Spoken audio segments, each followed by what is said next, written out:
আমি ভান্ডারি, পাঞ্জাবি ভান্ডারি। দাপিয়ে রাখেন। আসলাম, ওই হারামের বাচ্চা, আমারে মৃত্যুর হুমকি দিস?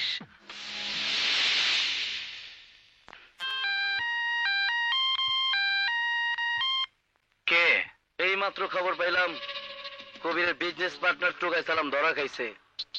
কবির আমারে কইছিল টোকাই সালাম পুরো ঘটনাটাই জানে। সালামের মুখ খুব পাতলা, হারামজাদার গায়ে একটা ফুলের টোকা পড়লেই ও কবিরের নাম কইয়া দিব। কবির ধরা খাইলে আমার নাম বাইর হয়ে আইব, আমার নাম আইলে তুমগো নামও আইব। অঙ্কটা বুঝতে পারছো? আপনি এত ভালো অঙ্ক বোঝেন, তা অঙ্কে ফেল করলেন কিভাবে? এই অঙ্ক আপনার আগে বোঝা উচিত ছিল না।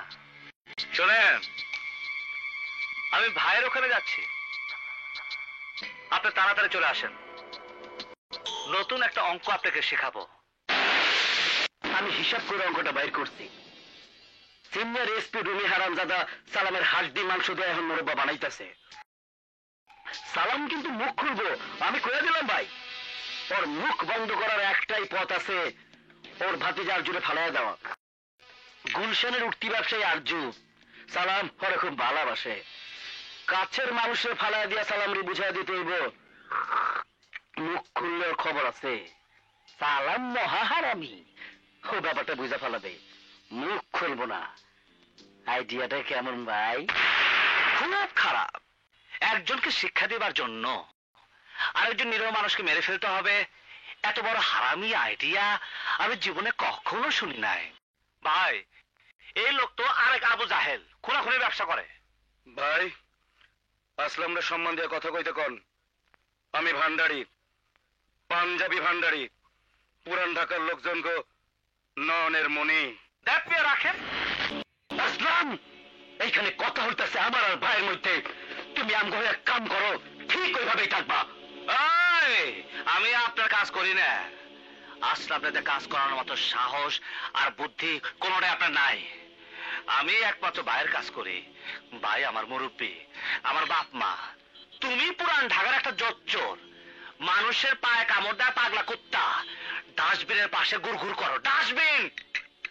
ভাই, এর চাইতে অপমান আপনি আমারে কি করাইবেন? এই দিনের আসলাম জুম্মায় 7 দিন হলো ঢাকায় আইছে, হে আমারে পাগলা কুত্তা কয়। আর আমি চাইলে এই মুহূর্তে তোর মতো আসলামের বুক ফাইরা করেছে বাইর করে বুড়িগঙ্গা বিচে নিচে ঝুলে রাখতে পারে। ওই হারামের বাচ্চা, আমারে মৃত্যুর হুমকি দিস? আমি তো প্রত্যেক দিন ভোরে ঘুম থেকে উঠাই মরার জন্য প্রস্তুত হই। তুই আমার কিসের ভয় দেখাবি? ভাই, ভাই আসলামের সামলান, ওর কিন্তু মাথা গন্ডগোল আছে। আসলাম, শান্ত হ, নিজেদের মধ্যে ঝামেলা পাকাস না, এদিকে সরে আয়। ভাই, কলেজা সাহস আছে, আর হাতে ম্যাগাজিনে গুলি ভর্তি পিস্তল আছে বলে কথা কথায় মানুষ খুন করবো, এই ব্যবসা আমি করবো না ভাই। আসলাম, মাথা ঠান্ডা কর। এখন আমাদের জন্য সময় ভালো না, সামনে ইলেকশনে অনেক কাজ। গত ইলেকশনে অনেকের কাছে টাকা পাওনা আছে, সেগুলো তুলতে হবে। এই ইলেকশনে ইরফান হোসেন খোকনকে একটা সাইজে আনতে হবে। সবকিছুর আগে কবিরের এই কেসটা ঝামেলা মিটা। ভাই, আমি খুনাখুনি থেকে দূরে থাকতে চাই। রাজধানীতে এসে বাড়ি গাড়ি ক্ষমতা সবকিছুর স্বাদই তো পাইলাম, কিন্তু ভাই সুখ পাইলাম না। আমি ভাই মানসিক সুখ চাই, ডাল ভাত খাওয়া মধ্যবিত্ত জীবন চাই। ভাই, আমি আপনার আদেশ অমান্য করি নাই। এখানে 1 কোটি টাকা আছে, আমি আর এই টাকা কোথায় রাখবো? আপনি আপনার কাছে রাখা দেন ভাই, আমার প্রয়োজন হইলে আমি নিয়ে নেব। আসলাম, সাপুরের আর ডালার মধ্যে সাপ নিয়ে একই ঘরে ঘুমায় বিভিন্ন জাতের বিষধর সাপ।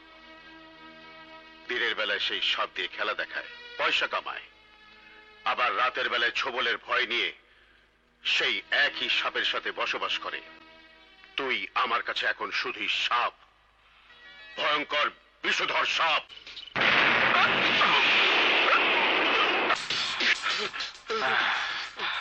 তুই আমার জীবনটাকে এলোমেলো করে দিয়েছিস। আমি ছিলাম ডোরা সাপ, তুই আমাকে বানিয়েছিস অজগর। ইঞ্চি নড়লে তোর মাথার খুলি উড়ে গিয়ে দেয়ালে পড়বে। আমি ভালো হতে চেয়েছিলাম। ভাই আসলাম, পাগলামি করিস না, পাগলামি করিস না। এবার চল, আমাকে পৌঁছে দিয়ে আসবি। চল।